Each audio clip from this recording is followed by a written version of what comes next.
एक समझने का एक फ्रेमवर्क। जैसे जैसे हम 20वीं सदी के आखिर में पहुंच रहे हैं, हम एक नए तरह के सोशल साइंटिस्ट, नॉन वर्बलिस्ट को उभरते हुए देख रहे हैं।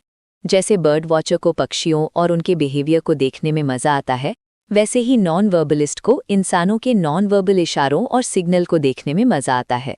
वो उन्हें सोशल फंक्शन में, बीच पर, टेलीविजन पर, ऑफिस में या कहीं भी जहां लोग मिलते जुलते हैं देखता है। वो बिहेवियर का एक स्टूडेंट है जो अपने साथी इंसानों के कामों के बारे में जानना चाहता है, ताकि वो आखिर में अपने बारे में और जान सके और ये जान सके कि वो दूसरों के साथ अपने रिश्ते कैसे बेहतर बना सकता है। ये लगभग अविश्वसनीय लगता है कि इंसान के विकास के लाखों या उससे ज़्यादा सालों में कम्युनिकेशन के नॉन वर्बल पहलुओं पर किसी भी पैमाने पर एक्टिव रूप से सिर्फ 1960 के दशक से ही स्टडी की गई है। और लोगों को उनके होने के बारे में तब पता चला जब जूलियस फास्ट ने 1970 में बॉडी लैंग्वेज पर एक किताब पब्लिश की। ये उस समय तक नॉन वर्बल कम्युनिकेशन पर बिहेवियरल साइंटिस्ट्स द्वारा किए गए काम का सारांश था। और आज भी ज़्यादातर लोग बॉडी लैंग्वेज के होने के बारे में अनजान हैं।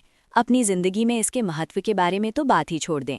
चार्ली चैपलिन और कई दूसरे silent movie actor non verbal communication skills के पायोनियर थे। वे स्क्रीन पर उपलब्ध कम्युनिकेशन का एकमात्र तरीका थे। हर एक्टर को अच्छा या बुरा इस आधार पर क्लासिफाई किया जाता था कि वो असरदार तरीके से कम्युनिकेट करने के लिए इशारों और दूसरे बॉडी सिग्नल्स का कितना इस्तेमाल कर सकता था।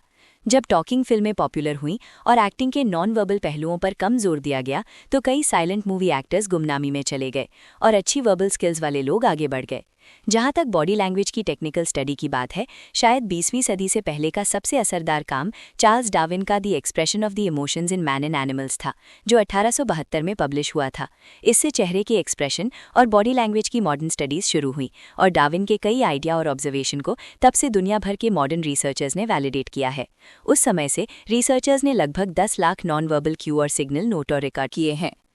अल्बर्ट मेहराबियन ने पाया कि एक मैसेज का कुल असर लगभग 7% वर्बल, सिर्फ शब्द, और 38% वोकल, आवाज़ की टोन, इन्फ्लेक्शन और दूसरी आवाज़ें शामिल हैं, और 55% नॉन वर्बल होता है। प्रोफेसर बर्डविस्टेल ने इंसानों के बीच होने वाले नॉन वर्बल कम्युनिकेशन की मात्रा का कुछ ऐसा ही अंदाज़ा लगाया। उन्होंने अंदाज़ा लगाया कि एक एवरेज इंसान असल में दिन में कुल मिलाकर लगभग 10 या 11 मिनट शब्द बोलता है और एवरेज सेंटेंस में सिर्फ 2.5 सेकंड लगते हैं। मेहराबियन की तरह उन्होंने पाया कि आमने सामने की बातचीत में बोलने वाला हिस्सा 35% से कम होता है और 65% से ज़्यादा बातचीत बिना बोले होती है। ज़्यादातर रिसर्चर आमतौर पर इस बात से सहमत हैं कि बोलने वाला चैनल मुख्य रूप से जानकारी देने के लिए इस्तेमाल होता है, जबकि बिना बोले वाला चैनल आपसी नज़रिए पर बातचीत करने के लिए इस्तेमाल होता है और कुछ मामलों में इसे बोलने वाले मैसेज के बदले इस्तेमाल किया जाता है। उदाहरण के लिए, एक औरत किसी आदमी को मार डालने वाली नज़र दे सकती है। वो बिना मुंह खोले उसे बहुत साफ मैसेज देगी। कल्चर चाहे जो भी हो, शब्द और हरकतें इतनी आसानी से होती हैं कि बर्डविस्टेल कहते हैं कि एक अच्छी तरह से ट्रेंड इंसान को किसी इंसान की आवाज़ सुनकर ये बता पाना चाहिए कि वो क्या हरकत कर रहा है। इसी तरह बर्डविस्टेल ने भी किसी इंसान के हावभाव देखकर ये बताना सीखा कि वो कौन सी भाषा बोल रहा है। बहुत से लोगों को ये मानने में मुश्किल होती है कि इंसान अभी भी बायोलॉजिकली जानवर हैं। होमो सेपियंस प्राइमेट की एक प्रजाति है, एक बिना बाल वाला बंदर जिसने 2 पैरों पर चलना सीख लिया है और जिसका दिमाग तेज और एडवांस्ड है। किसी भी दूसरी प्रजाति की तरह हम पर बायोलॉजिकल नियम हावी हैं जो हमारे कामों, रिएक्शन, बॉडी लैंग्वेज और हावभाव को कंट्रोल करते हैं। दिलचस्प बात यह है कि इंसान को अपने पोस्चर, हरकतों और हावभाव के बारे में बहुत कम पता होता है, जो एक कहानी बता सकते हैं, जबकि उसकी आवाज़ दूसरी कहानी कह सकती है। परसेप्शन, इंट्यूशन और अंदाज़ा। टेक्निकल नज़रिए से जब भी हम किसी को परसेप्शनल या इंट्यूटिव कहते हैं, तो हमारा मतलब होता है कि वो दूसरे व्यक्ति के बिना बोले इशारों को पढ़ सकता है और इन इशारों की तुलना बोलकर किए गए इशारों से कर सकता है। दूसरे शब्दों में, जब हम कहते हैं कि हमें अंदाज़ा या गट फीलिंग है कि किसी ने हमसे झूठ बोला है, तो हमारा असल में मतलब होता है कि उनकी बॉडी लैंग्वेज और उनके बोले गए शब्द मेल नहीं खाते। इसे ही स्पीकर ऑडियंस अवेयरनेस या किसी ग्रुप से जुड़ाव भी कहते हैं। उदाहरण के लिए, अगर ऑडियंस अपनी सीटों पर ठुड्डी नीचे करके और हाथ छाती पर रखकर बैठी हो, तो एक परसेप्शनल स्पीकर को अंदाज़ा या एहसास होगा कि उसकी बात ठीक से नहीं हो रही है। उसे पता चल जाएगा कि ऑडियंस को शामिल करने के लिए उसे एक अलग तरीका अपनाना होगा। इसी तरह जो स्पीकर परसेप्शनल नहीं है, वो बिना किसी परवाह के अपनी बात कहता रहेगा। औरतें आमतौर पर मर्दों से ज़्यादा समझदार होती हैं और इसी बात ने उस चीज़ को जन्म दिया जिसे आमतौर पर औरतों का इंट्यूशन कहा जाता है। औरतों में बिना बोले मिलने वाले सिग्नल को पहचानने और समझने की जन्मजात क्षमता होती है। साथ ही छोटी छोटी बातों पर भी उनकी नज़र सटीक होती है। यही वजह है कि बहुत कम पति अपनी पत्नियों से झूठ बोलकर बच निकलते हैं और इसके उलट ज़्यादातर औरतें मर्दों को बिना पता चले धोखा दे सकती हैं। ये औरतों का इंट्यूशन खासकर उन औरतों में साफ दिखता है जिन्होंने छोटे बच्चों को पाला है। पहले कुछ सालों तक माँ बच्चे से बात करने के लिए सिर्फ बिना बोले मिलने वाले तरीके पर निर्भर रहती है और माना जाता है कि यही वजह है कि औरतें अक्सर मर्दों से ज़्यादा समझदारी से बात करने वाली बन जाती हैं। इनबॉर्न जेनेटिक सीखे हुए और कल्चरल सिग्नल ये पता लगाने के लिए बहुत रिसर्च और बहस हुई है कि क्या नॉन वर्बल सिग्नल इनबॉर्न होते हैं, सीखे हुए होते हैं, जेनेटिकली ट्रांसफ़र होते हैं या किसी और तरीके से हासिल होते हैं। सबूत अंधे और या बहरे लोगों को देखकर इकट्ठा किए गए जो सुनने या देखने के तरीकों से बिना बोले सिग्नल नहीं सीख सकते थे। दुनिया भर के कई अलग अलग कल्चर के हावभाव को देखकर और हमारी सबसे करीबी एंथ्रोपोलॉजिकल रिश्तेदारों बंदरों और बंदरों के व्यवहार की स्टडी करके इस रिसर्च के नतीजे बताते हैं कि कुछ इशारे हर कैटेगरी में आते हैं। उदाहरण के लिए ज़्यादातर प्राइमेट बच्चे तुरंत चूसने की क्षमता के साथ पैदा होते हैं, जिससे पता चलता है कि ये या तो जन्मजात है या जेनेटिक। जर्मन साइंटिस्ट आइबेल आइब्सफेल्ड ने पाया कि बहरे और अंधे पैदा हुए बच्चों के मुस्कुराने के एक्सप्रेशन सीखने या कॉपी करने से अलग होते हैं, जिसका मतलब है कि ये भी जन्मजात इशारे ही होंगे। एकमैन, फ्राइसन और सोरेनसन ने जन्मजात इशारों के बारे में डार्विन की कुछ शुरुआती मान्यताओं का समर्थन किया जब उन्होंने 5 बहुत अलग अलग तरह के लोगों के चेहरे के एक्सप्रेशन की स्टडी की। कल्चर, उन्होंने पाया कि हर कल्चर में इमोशन दिखाने के लिए एक जैसे बेसिक फेशियल जेस्चर का इस्तेमाल किया जाता है, जिससे वे इस नतीजे पर पहुंचे कि ये जेस्चर जन्मजात होने चाहिए। जब आप अपनी छाती पर हाथ क्रॉस करते हैं तो क्या आप बाएं को दाएं के ऊपर क्रॉस करते हैं या दाएं को बाएं के ऊपर? ज़्यादातर लोग भरोसे के साथ ये नहीं बता सकते कि वे इसे किस तरह से करते हैं जब तक वे इसे आजमा नहीं लेते। जहां एक तरीका आरामदायक लगता है वहीं दूसरा पूरी तरह से गलत लगता है। सबूत बताते हैं कि ये एक जेनेटिक जेस्चर हो सकता है जिसे बदला नहीं जा सकता। इस बात पर अभी भी बहस होती है कि क्या कुछ जेस्चर कल्चर से सीखे जाते हैं और आदत बनाते हैं या जेनेटिक होते हैं। उदाहरण के लिए ज़्यादातर पुरुष पहले दाएं हाथ पर कोट पहनते हैं, ज़्यादातर महिलाएं पहले बाएं हाथ पर पहनती हैं। जब कोई पुरुष भीड़ भरी सड़क पर किसी महिला के पास से गुजरता है तो वो आमतौर पर गुजरते समय अपना शरीर उसकी ओर घुमा लेता है।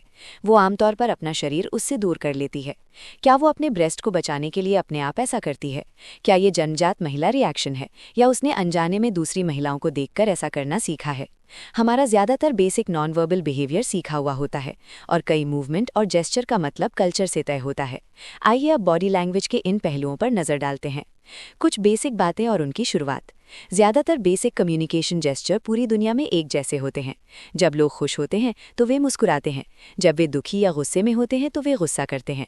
सिर हिलाना लगभग हर जगह हाँ या हाँ कहने के लिए इस्तेमाल होता है। ये सिर झुकाने का एक तरीका लगता है और शायद ये जन्मजात जेस्चर है क्योंकि इसका इस्तेमाल बहरे और अंधे लोग भी करते हैं। नहीं या मना करने के लिए सिर को एक तरफ से दूसरी तरफ हिलाना भी हर जगह होता है और ये बचपन में सीखा हुआ जेस्चर हो सकता है। जब बच्चा काफ़ी दूध पी लेता है तो वो अपनी माँ का ब्रेस्ट लेने से मना करने के लिए अपना सिर एक तरफ से दूसरी तरफ घुमाता है। जब छोटा बच्चा पेट भर खा लेता है तो वो अपने माता पिता को चम्मच से खिलाने से रोकने के लिए अपना सिर इधर उधर हिलाता है और इस तरह वो जल्दी ही असहमति या नेगेटिव रवैया दिखाने के लिए सिर हिलाने का तरीका सीख जाता है। कुछ इशारों की शुरुआत हमारे पुराने जानवरों वाले अतीत से हुई है। दांत दिखाना हमला करने के तरीके से निकला है और आज भी इंसान इसे ताना मारने और ऐसे ही दूसरे दुश्मनी भरे इशारों के रूप में इस्तेमाल करता है, भले ही वो अपने दांतों से हमला ना करे। मुस्कुराना शुरू में धमकी देने वाला इशारा था, लेकिन आज इसे खुशी दिखाने के लिए बिना धमकी वाले इशारों के साथ किया जाता है। कंधा उचकाना भी एक यूनिवर्सल इशारे का एक अच्छा उदाहरण है, जिसका इस्तेमाल ये दिखाने के लिए किया जाता है कि कोई व्यक्ति नहीं जानता या समझता कि आप किस बारे में बात कर रहे हैं। ये एक मल्टीपल इशारा है जिसके 3 मुख्य हिस्से हैं: खुली हथेलियाँ, झुके हुए कंधे और उठी हुई बाहें। जैसे बोलने की भाषा हर कल्चर में अलग होती है, वैसे ही बिना बोले बोलने की भाषा भी अलग हो सकती है। जहाँ एक इशारा किसी खास कल्चर में आम हो सकता है और उसका साफ मतलब हो सकता है, वहीं दूसरे कल्चर में उसका कोई मतलब नहीं हो सकता या उसका कोई मतलब भी नहीं हो सकता, उल्टा मतलब। उदाहरण के लिए 3 आम हाथ के इशारों रिंग जेस्चर, थंब अप और वी साइन के कल्चरल मतलब और मतलब को लें। रिंग या ओके जेस्चर, ये जेस्चर यूएसए में 19वीं सदी की शुरुआत में पॉपुलर हुआ था, जाहिर तौर पर उन अखबारों की वजह से जो उस समय आम फ्रेज को छोटा करने के लिए इनिशियल्स का इस्तेमाल करने का क्रेज शुरू कर रहे थे। इनिशियल्स ओके का क्या मतलब है, इस बारे में कई अलग अलग राय हैं। कुछ का मानना है कि इसका मतलब ऑल करेक्ट है, जिसे शायद ऑल करेक्ट गलत तरीके से लिखा गया हो, जबकि दूसरे कहते हैं कि इसका मतलब नॉकआउट का उल्टा है, यानी केओ।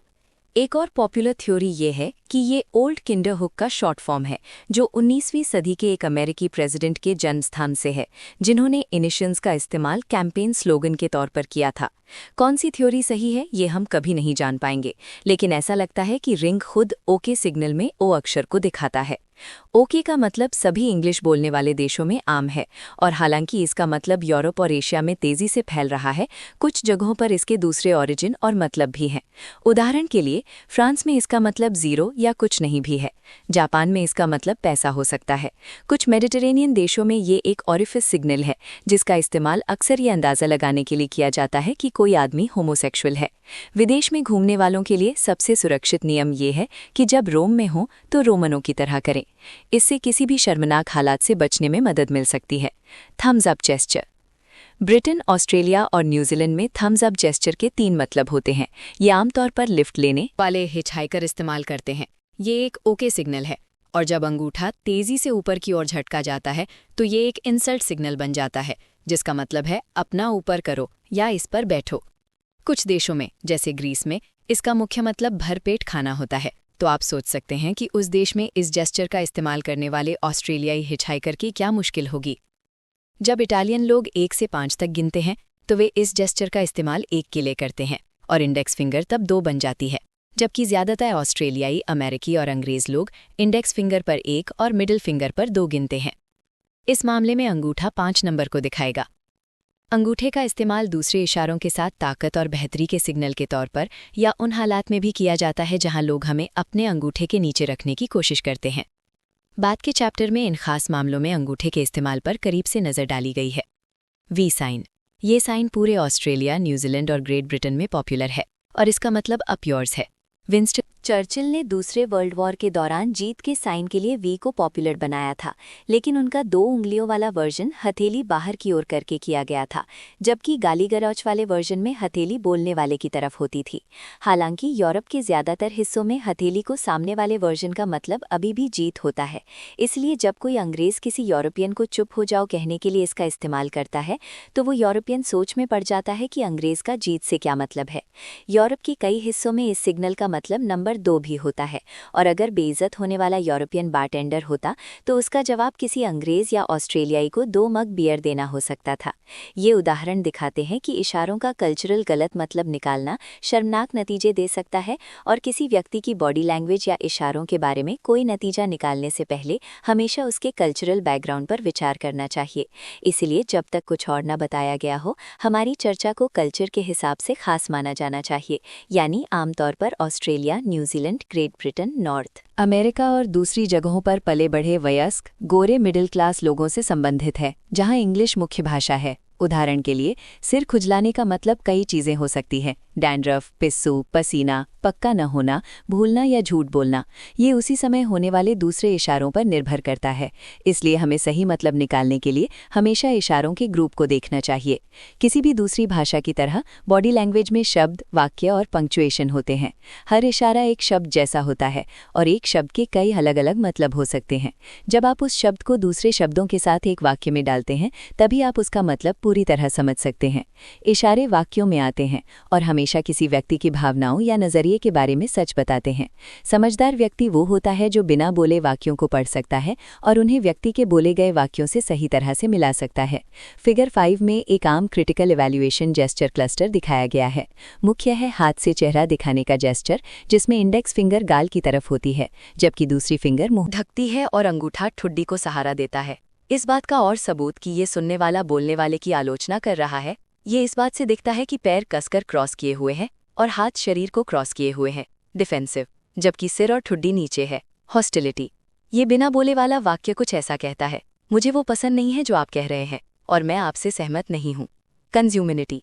अगर आप बोलने वाले के तौर पर फिगर 5 में दिखाए गए सुनने वाले से पूछें कि आपने अभी जो कहा है उस पर उसकी राय क्या है, और वो कहे कि वो आपसे सहमत नहीं है, तो उसके बिना बोले वाले सिग्नल उसके बोले हुए वाक्यों से मेल खाएंगे, यानी वे मेल खाएंगे या एक जैसे होंगे। लेकिन अगर वो कहे कि उसे आपकी बात अच्छी लग रही है तो वो झूठ बोल रहा होगा, क्योंकि उसके शब्द और जेस्चर मेल नहीं खाएंगे। रिसर्च से पता चलता है कि नॉन वर्बल सिग्नल का असर वर्बल चैनल से लगभग 5 गुना ज्यादा होता है, और जब दोनों में कोई तालमेल नहीं होता तो लोग नॉन वर्बल मैसेज पर भरोसा करते हैं। वर्बल कंटेंट को नज़रअंदाज किया जा सकता है। हम अक्सर एक ऊंचे पद के नेता को लेक्चर के पीछे अपनी बाहें कसकर छाती पर मोड़े बचाव के लिए और ठुड्डी नीचे आलोचनात्मक या दुश्मनी भरा खड़े देखते हैं, जबकि वो अपनी ऑडियंस को बता रहा होता है कि वो युवाओं के विचारों को कितना स्वीकार करने वाला और खुला है। वो लेक्चर पर छोटे तेज कराटे चॉप्स देते हुए ऑडियंस को अपने गर्मजोशी भरे इंसानी नजरिए के बारे में समझाने की कोशिश कर सकता है। सिगमंड फ्राइड ने एक बार कहा था कि जब एक मरीज अपनी शादी पर खुशी जाहिर कर रही थी तो वो अनजाने में अपनी शादी की अंगूठी अपनी उंगली में पहन और उतार रही थी। फ्राइड इस अनजाने इशारे के महत्व को जानते थे, और जब शादी की समस्याएं सामने आने लगीं तो उन्हें हैरानी नहीं हुई। हाव भाव के ग्रुप को देखना और बोलकर और बिना बोले बोलने वाले चैनलों का मेल बॉडी लैंग्वेज को सही तरह से समझने के लिए जरूरी है। संदर्भ में इशारे, जेस्चर क्लस्टर और बोलने और बॉडी मूवमेंट में तालमेल देखने के अलावा सभी इशारों पर उस संदर्भ में विचार किया जाना चाहिए जिसमें वे होते हैं। अगर उदाहरण के लिए कोई बस टर्मिनल पर हाथ पैर कसकर क्रॉस करके और ठुड्डी नीचे करके बैठा था और ये सर्दियों का ठंडा दिन था, तो इसका ज्यादातर मतलब होगा कि उसे ठंड लग रही थी, बचाव नहीं कर रहा था। हालांकि अगर वो व्यक्ति वही इशारे तब करता है जब आप उसके सामने टेबल पर बैठकर उसे कोई आइडिया, प्रोडक्ट या सर्विस बेचने की कोशिश कर रहे हों, तो उनका सही मतलब ये निकाला जा सकता है कि वो व्यक्ति उस स्थिति को लेकर नेगेटिव या बचाव कर रहा था। इस पूरी किताब में सभी इशारों पर संदर्भ में विचार किया जाएगा और जहां संभव हो जेस्चर क्लस्टर की जांच की जाएगी, मतलब निकालने पर असर डालने वाले दूसरे फैक्टर। जिस आदमी का हाथ मरी हुई मछली जैसा होता है उस पर कमजोर कैरेक्टर का आरोप लगने की संभावना होती है, और हाथ मिलाने की टेक्निक वाला चैप्टर इस पॉपुलर थ्योरी का कारण बताएगा। लेकिन अगर किसी आदमी के हाथों में आर्थराइटिस है तो हो सकता है कि वो तेज दर्द से बचने के लिए डेड फिश जैसा हाथ मिलाए। इसी तरह आर्टिस्ट, म्यूजिशियन, सर्जन और ऐसे लोग जिनका काम नाजुक होता है और जिसमें हाथों का इस्तेमाल होता है, वे आमतौर पर हाथ नहीं मिलाना पसंद करते। लेकिन अगर उन्हें ऐसा करने के लिए मजबूर किया जाता है तो वे खुद को बचाने के लिए डेड फिश जैसा हाथ मिला सकते हैं। जो कोई खराब फिटिंग वाले या टाइट कपड़े पहनता है वो कुछ खास हाव भाव नहीं कर पाता, और इससे बॉडी लैंग्वेज के इस्तेमाल पर असर पड़ सकता है। ये बहुत कम लोगों पर लागू होता है, लेकिन ये सोचना ज़रूरी है कि किसी व्यक्ति की शारीरिक कमियों या अक्षमताओं का उसके शरीर के मूवमेंट पर क्या असर पड़ सकता है।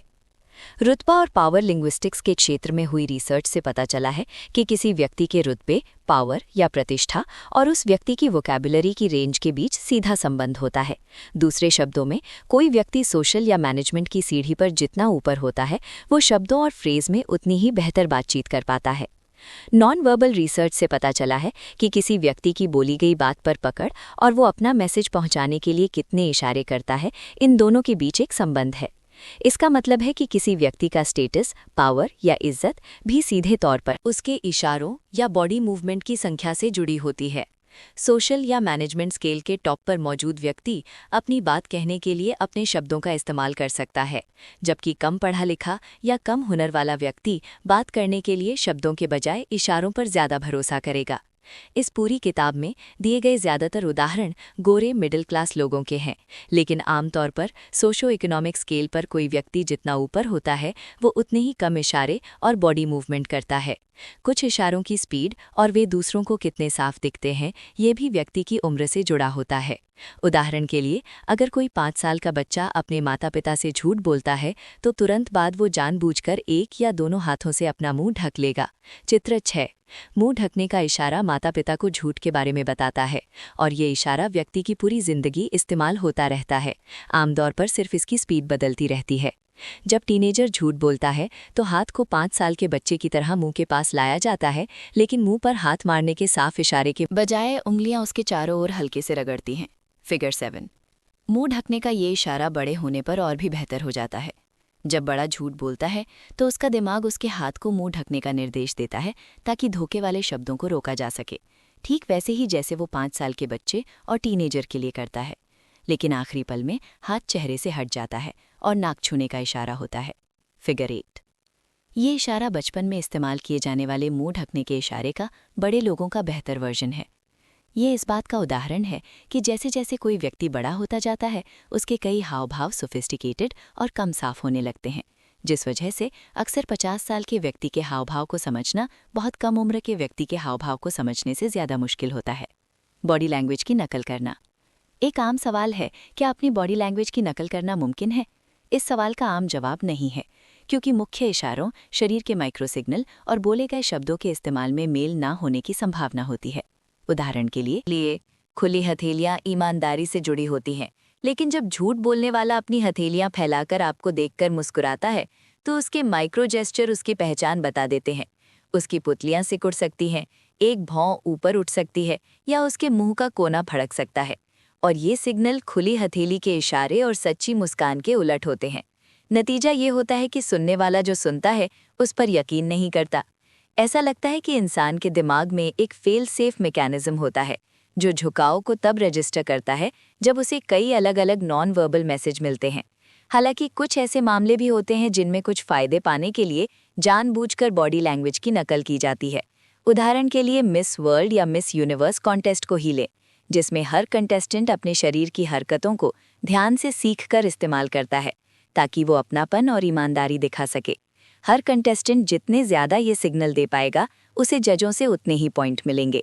लेकिन एक्सपर्ट भी थोड़े समय के लिए ही बॉडी लैंग्वेज की नकल कर सकते हैं, और आखिर में शरीर ऐसे सिग्नल देगा जो सोच समझकर किए गए कामों से अलग होंगे। कई पॉलिटिशियन वोटर्स को अपनी बात मनवाने के लिए बॉडी लैंग्वेज की नकल करने में एक्सपर्ट होते हैं, और जो पॉलिटिशियन ऐसा कर पाता है उसे करिश्मा कहा जाता है। झूठ को छिपाने के लिए शरीर के किसी भी दूसरे हिस्से के मुकाबले चेहरे का इस्तेमाल ज़्यादा होता है। हम झूठ छिपाने की कोशिश में मुस्कान, सिर हिलाना और आंख मारना पसंद करते हैं, लेकिन बदकिस्मती से हमारे शरीर के सिग्नल सच बताते हैं, और हमारे शरीर के हाव-भाव और चेहरे के सिग्नल में मेल नहीं होता। चेहरे के सिग्नल की स्टडी अपने आप में एक कला है। इस किताब में इसके लिए बहुत कम जगह दी गई है, और इसके बारे में ज़्यादा जानकारी के लिए मैं रॉबर्ट एल वाइटसाइड की फेस लैंग्वेज पढ़ने की सलाह देता हूँ। कुल मिलाकर लंबे समय तक बॉडी लैंग्वेज की नकल करना मुश्किल है, लेकिन जैसा कि हम बात करेंगे, दूसरों से बातचीत करने के लिए पॉजिटिव खुले इशारों को सीखना और इस्तेमाल करना अच्छा है, और ऐसे इशारों को ख़त्म करना चाहिए जो नेगेटिव सिग्नल दे सकते हैं। इससे लोगों के साथ रहना ज़्यादा आरामदायक हो सकता है, और आप उनके लिए ज़्यादा एक्सेप्टेबल बन सकते हैं। झूठ बोल मुश्किल ये है कि सबकॉन्शियस माइंड हमारे बोलकर बोले गए झूठ से ऑटोमेटिक और इंडिपेंडेंटली काम करता है, इसलिए हमारी बॉडी लैंग्वेज हमें बेनकाब कर देती है। यही वजह है कि जो लोग बहुत कम झूठ बोलते हैं वे आसानी से पकड़े जाते हैं, भले ही वे कितने भी भरोसेमंद लगें। जैसे ही वे झूठ बोलना शुरू करते हैं, शरीर उल्टे सिग्नल भेजता है, और इनसे हमें लगता है कि वे सच नहीं बोल रहे हैं। झूठ बोलने के दौरान सबकॉन्शियस माइंड नर्वस एनर्जी भेजता है, जो एक इशारे के रूप में दिखाई देती है, जो उस व्यक्ति की कही बात को गलत साबित कर सकती है। कुछ लोग जिनका काम झूठ बोलना है, जैसे कि राजनेता, वकील, एक्टर और टेलीविजन अनाउंसर, उन्होंने अपने बॉडी जेस्चर को इतना बेहतर कर लिया है कि झूठ को देखना मुश्किल हो जाता है, और लोग पूरी तरह से उसके झांसे में आ जाते हैं। वे अपने जेस्चर को 2 तरीकों में से एक से बेहतर करते हैं। पहला, वे प्रैक्टिस करते हैं कि झूठ बोलते समय उन्हें कौन से जेस्चर सही लगते हैं, लेकिन ये तभी सफल होता है जब उन्होंने लंबे समय तक कई झूठ बोलने की प्रैक्टिस की हो। दूसरा, वे ज़्यादातर जेस्चर हटा सकते हैं, ताकि झूठ बोलते समय वे कोई पॉजिटिव या नेगेटिव जेस्चर इस्तेमाल ना करें, लेकिन ये करना भी बहुत मुश्किल है। जब मौका मिले तो ये आसान टेस्ट आजमाएं। किसी जान पहचान वाले से जानबूझकर झूठ बोलें, और जब आपका शरीर दूसरे व्यक्ति को पूरी तरह से दिख रहा हो तो सभी बॉडी जेस्चर को दबाने की पूरी कोशिश करें। भले ही आपके मुख्य बॉडी जेस्चर जानबूझकर दबा दिए गए हों, फिर भी कई छोटे छोटे जेस्चर ट्रांसमिट हो जाएंगे। इनमें चेहरे की मांसपेशियों का भड़कना, पुतलियों का फैलना और सिकुड़ना, माथे पर पसीना आना, गालों का लाल होना, आंखों का ज़्यादा झपकना और कई दूसरे छोटे इशारे शामिल हैं जो धोखे का इशारा करते हैं। स्लो मोशन कैमरों का इस्तेमाल करके की गई रिसर्च से पता चलता है कि ये छोटे इशारे 1 सेकंड के अंदर हो सकते हैं, और सिर्फ प्रोफेशनल इंटरव्यू लेने वाले, सेल्स वाले और जिन्हें हम समझने वाले कहते हैं, वही लोग बातचीत या मोलभाव के दौरान इन्हें जानबूझकर देख सकते हैं। सबसे अच्छे इंटरव्यू लेने वाले और सेल्स वाले वे होते हैं जिन्होंने आमने सामने की मुलाकातों के दौरान अनजाने में छोटे इशारों को पढ़ने की क्षमता डेवलप कर ली होती है। तो ये साफ है कि कामयाबी से झूठ बोलने के लिए आपका शरीर छिपा होना चाहिए या नज़र से दूर होना चाहिए। इसीलिए पुलिस पूछताछ में सस्पेक्ट को खुले में कुर्सी पर बिठाया जाता है, या उसे लाइट के नीचे इस तरह रखा जाता है कि पूछताछ करने वाले उसका शरीर पूरी तरह से देख सकें। ऐसे हालात में उसके झूठ को देखना बहुत आसान होता है। जाहिर है, झूठ बोलना तब आसान होता है जब आप किसी डेस्क के पीछे बैठे हों, जहां आपका शरीर थोड़ा छिपा हो, या किसी बाड़ के ऊपर से या बंद दरवाजे के पीछे से झांक रहे हों। झूठ बोलने का सबसे अच्छा तरीका टेलीफोन पर है। बॉडी लैंग्वेज कैसे सीखें? दूसरे लोगों के हाव-भाव पढ़ने और समझने के लिए दिन में कम से कम 15 मिनट निकालें। साथ ही अपने हाव-भाव के बारे में भी जागरूक हों। पढ़ने के लिए अच्छी जगह वो जगह है जहां लोग मिलते हैं और बातचीत करते हैं। एयरपोर्ट इंसानी हाव-भाव के सभी पहलुओं को देखने के लिए खास तौर पर अच्छी जगह है, क्योंकि लोग इशारों से अपनी उत्सुकता, गुस्सा, दुख, खुशी, बेसब्री और कई दूसरी भावनाओं को खुलकर दिखाते हैं। सोशल फंक्शन, बिजनेस मीटिंग और पार्टियां भी बहुत अच्छी होती हैं।